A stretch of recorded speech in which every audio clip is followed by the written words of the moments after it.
오늘 하나님께서 우리에게 주신 말씀은 민수기 5장 11절부터 31절 말씀입니다. 우리 11절부터 한 절씩 교독하고 마지막 31절 다 같이 한 목소리로 합독하도록 하겠습니다. 여호와께서 모세에게 말씀하여 이르시되 이스라엘 자손에게 말하여 그들에게 이르라. 만일 어떤 사람의 아내가 탈선하여 남편에게 신의를 저버렸고 한 남자가 그 여자와 동침하였으나 그의 남편의 눈에 숨겨 드러나지 아니하였고 그 여자의 더러워진 일에 증인도 없고 그가 잡히지도 아니하였어도 그 남편이 의심이 생겨 그 아내를 의심하였는데 그의 아내가 더럽혀졌거나 또는 그 남편이 의심이 생겨 그 아내를 의심하였으나 그 아내가 더럽혀지지 아니하였든지 그의 아내를 데리고 제사장에게로 가서 그를 위하여 보리가루 10분의 1 에바를 헌물로 드리되 그것에 기름도 붓지 말고 유향도 두지 말라. 이는 의심의 소재요 죄악을 기억나게 하는 기억의 소재라.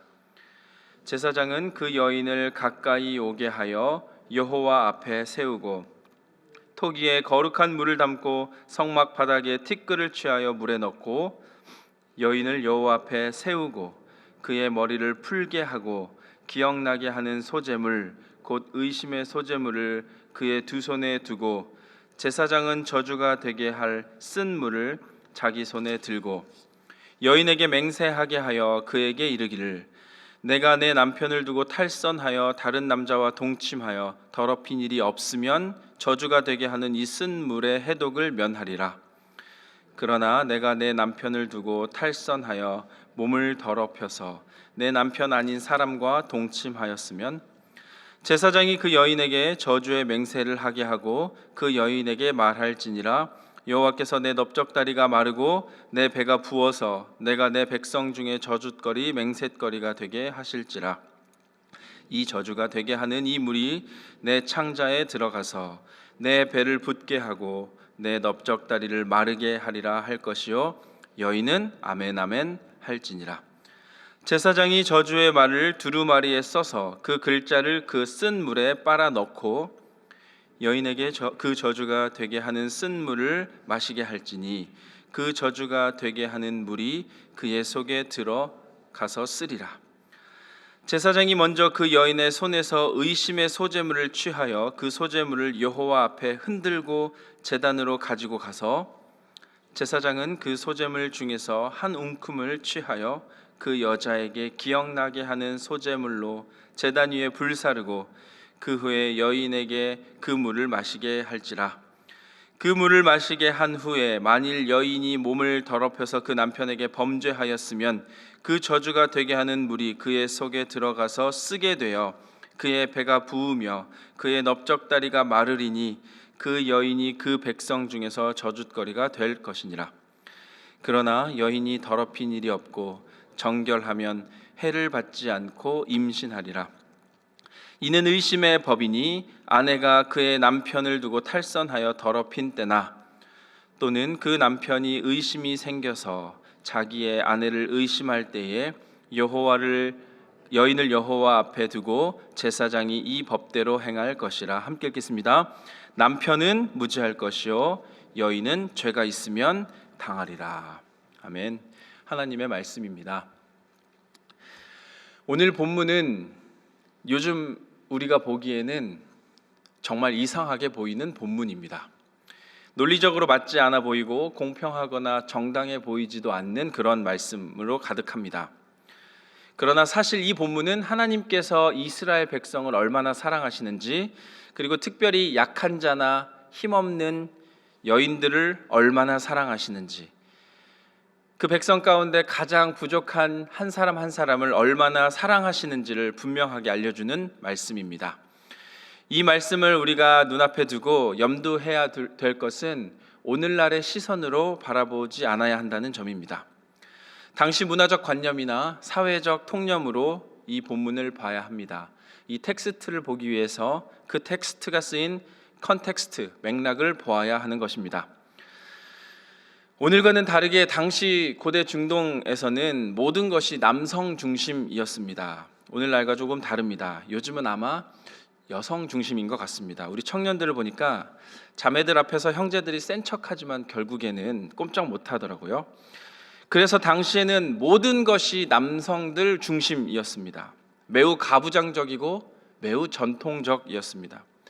남성이 주도하는 구조였습니다. 여성은 가정 내에서 중요한 역할을 맡았으나 사회적 법적 지위에서는 남성에 비해 아주 제한적이었습니다. 조금 심한 말로 과장해서 여성과 여자 아이들은 특별히 남성의 소유물로 여겨질 정도였습니다. 요즘 우리가 아침마다 묵상하는 민수기를 자세히 들여다봐도 당시의 상황들이 조금 들어가 있음을 볼 수 있습니다. 민수기 1장 2절에 이렇게 기록합니다. 너희는 이스라엘 자손의 모든 회 중 각 남자의 수를 그들의 종족과 조상의 가문에 따라 그 명수대로 계수할지니. 남자의 수를 계수합니다. 더 읽어가면 아들들의 수, 심지어는 1개월 이상 된 남자의 수는 포함합니다. 갓난아기여도 남자의 수는 세는 겁니다. 그런데 여자의 수는 세지 않습니다. 물론 쭉 읽다 보면 27장에 슬로보핫의 딸들의 이야기가 나오기는 합니다. 그런데 민수기에서는 공식적으로 계수할 때 남성 중심으로 진행되었습니다. 이러한 사회적 문화적 배경 가운데 오늘 본문은 아주 가부장적인 남성 중심의 사회에서 때로는 여성들이 부당하게 겪어야 하는 시죄 절차를 보여주는 것입니다. 시죄 절차는 문자 그대로 죄를 시험하는 절차입니다. 특정 범죄나 부정 행위가 의심될 때 이것을 검증하고 판별하는 절차입니다. 오늘 본문은 이것을 특별히 다루는 것입니다. 결혼한 여자가 남편이 아닌 다른 남자와 부정을 저질렀다고 남편이 의심은 하지만 증거가 없을 경우 행해지는 시죄 절차입니다. 이 내용을 간단하게 설명해 드리면 의심받는 여자로 하여금 머리를 풀어 헤치고 제사장 앞에 서게 합니다. 그런 아내를 의심하는 이 남편은 그 제사장 앞에 아내의 몫으로 보릿가루 10분의 1 에바, 요즘으로 치면 한 2리터 정도 되는 양을 바칩니다. 그런데 특이한 것은 그 가루에 기름이나 향을 부을 필요가 없다는 겁니다. 원래 곡식으로 드리는 제사가 소제인데 소제는 하나님께 감사와 기쁨으로 올려드리는 피가 없는 제사입니다. 그래서 원래는 기름과 유향을 함께 섞어 드립니다. 기름과 유향이 기쁨과 감사의 상징이기 때문입니다. 그런데 오늘 본문에서는 의심하여 드리는 곡식의 가루이기 때문에 이것은 의심에서 비롯되는 미워하는 마음과 상처받은 마음으로 드리는 제물이기 때문에 기름과 유향, 기쁨과 감사를 제외하는 것입니다. 어쨌든 제사장은 그 곡식 제물을 받으면 그 제물을 들고 있게 하고 부정한 일을 행할 경우에 그 여인에게 임할 저주에 대해서 여인에게 충분히 설명합니다. 그리고 그 여인은 그 앞에서 아멘 아멘 2번 응답합니다. 제가 이렇게 간략하게 설명했지만 여전히 이상하고 부당합니다. 사실 여자로 하여금 머리를 풀어 헤치고 제사장 앞에 서는 행위 자체가 이미 수치를 주고 모욕감을 주는 행위이기 때문입니다. 왜냐하면 당시 고대 이스라엘에서는 여인이 머리를 풀게 하는 것 자체가 아주 치명적인 수치심의 행위였습니다. 그리고 조금 따지고 보면 최종 판결이 무죄라 할지라도 그 여인은 이미 그 과정을 치르는 동안 남편에 대한 신뢰가 배신감과 치명적인 마음과 여러 가지 불편한 마음들로 가득한 상황일 것입니다. 게다가 솔직히 애초에 의처증이 있던 그 남편은 심리적으로 문제가 있기 때문에 어떤 결과가 나온다 하더라도 흔쾌히 그 의심을 풀지는 않았을 상황입니다. 이렇게 이상한 본문, 이 본문을 통하여 우리가 알아야 할 2가지 중요한 사실이 있습니다. 첫 번째는 하나님께서는 약한 자를 사랑하시고 보호하시는 분이시라는 것입니다. 오늘 본문의 시죄 절차는 사회적 문화적 약자인 여성을 보호하기 위해 하나님께서 제정하신 법입니다. 아까도 말씀드렸다시피 고대 사회는 일부 모계 사회를 제외하고는 대부분 남성 중심의 가부장적 사회입니다. 그리고 그 질서에 기초한 사회적 윤리를 가지고 있습니다. 특히나 성윤리에 있어서는 아주 남성 중심적이었습니다. 그래서 오늘 본문 말고 그 당시에 행해진 다른 민족들의 시제 절차를 보면 이런 가늠한 여인이나 부정한 여인들의 절차에서는 어떤 절차가 있었냐면 뜨거운 물이나 불에 손을 넣게 하고 그 손이 화상을 입으면 부정하다. 그리고 또는 독이 탄 물을 마시게 해서 살아남으면 정결하다. 이렇게 시제 절차를 행했습니다. 이렇게 인권의식 자체가 부족한 시대에 행해진 아주 일방적인 그리고 아주 즉각적인 시제 절차가 그 주변에서 행해져 왔습니다. 하지만 오늘 하나님께서 모세에게 명하신 그 절차는 아주 다릅니다. 먼저 부부 사이에 의심의 싹을 품고 있어서 안 된다는 원칙을 보여주십니다. 만약 남편이 아내에 대해 의심을 품고 있는데 아무런 증거가 없으니 그 평안치 못한 부부관계를 해결하고자 제정하신 법입니다. 배우자를 의심하는 상태에 머물러 있지 말고 하나님 앞에 나와서 재판을 받아 그 의심을 풀든지 아니면 죄의 대가를 치르게 하든지 하는 것입니다. 그리고 남성 중심의 사회에서 여성은 이 복잡하고 불공정한 절차인 것 같지만 그 모든 과정을 치르면서까지 자신의 결백함을 보여줄 수 있는 유일한 창구였습니다. 왜냐하면 그런 창구가 없다면 앞으로의 그 남편의 의심을 감수하며 평생을 괴롭게 살아가야 할 수도 있기 때문에 그랬습니다. 그렇게 여성도 하나의 독립된 인격체로서 하나님의 보호하심과 심판의 대상이 됨을 교훈하기 위해 하나님께서 제정하신 연약한 자를 위한 법입니다. 또 하나 하나님의 이 시제 절차는 다른 주변에서 행해지던 시제 절차와 다른 것이 시간이 좀 더 오래 걸립니다. 뜨거운 물에 손을 넣는다든지 활활 타는 불을 걸어가게 한다든지 등의 매우 즉각적인 반응을 보였던 그 시제 절차에 비해서 오늘 본문에 하나님께서 제정하신 것은 만약 부정하다 기록되면 여성으로서의 기능이 중지되는 그 현상이 나타나기까지 얼마간의 시간이 필요한 것이기 때문이었습니다.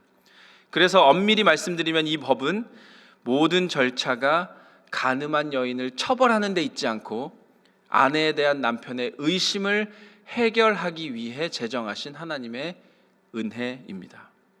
결국 하나님은 남편의 의심으로부터 아내를 보호하시기 위해 이 법을 제정하셨습니다. 신약 베드로전서 3장 7절에 이렇게 기록합니다. 남편들아 이와 같이 지식을 따라 너희 아내와 동거하고 그를 더 연약한 그릇이요 또 생명의 은혜를 함께 이어받을 자로 알아 귀히 여기라. 이는 너희 기도가 막히지 아니하게 하려 함이라. 아멘. 여러분, 아내는 남편보다 더 연약한 그릇입니다. 그러니 여러분, 남편은 아내를 귀하게 여김으로 하나님께서 바라시는 부부관계를 이루어 가야 할 것입니다. 서로 상대방을 철저히 신뢰함으로 믿고 살아야 합니다. 부부로서 배우자에게 최선을 다하며 사랑해야 합니다. 의심을 하게 되면 부부 사이를 위협하는 최고의 적이 생겨나는 것입니다. 오늘 말씀을 통해 서로 믿고 끝까지 신뢰하는 우리 모두가 되기를 주님의 이름으로 축원합니다. 아멘. 오늘 본문을 통해 알아야 할 두 번째는 우리 삶의 모든 의심의 상황 가운데 가장 먼저 하나님께 나와야 한다는 것입니다. 여러분, 우리는 나약한 인간이기 때문에 그 누구도 믿을 수 없는 의심의 삶을 살아갑니다. 그리고 우리의 삶 가운데도 거짓말을 일삼고 있습니다. 여러분, 세계 3대 거짓말이 있습니다. 전교 1등은 이렇게 거짓말합니다. 어제 공부 하나도 못하고 잠들었어. 장사하는 사람은 이렇게 말합니다. 이거 믿지고 파는 겁니다. 그리고 우리 할머니들은 늘 이렇게 말합니다. 야, 차린 거 하나도 없는데 맛있게 먹어라. 이렇게 세상은 거짓말이 많아지고 신뢰하지 못하고 서로 의심하는 사회입니다.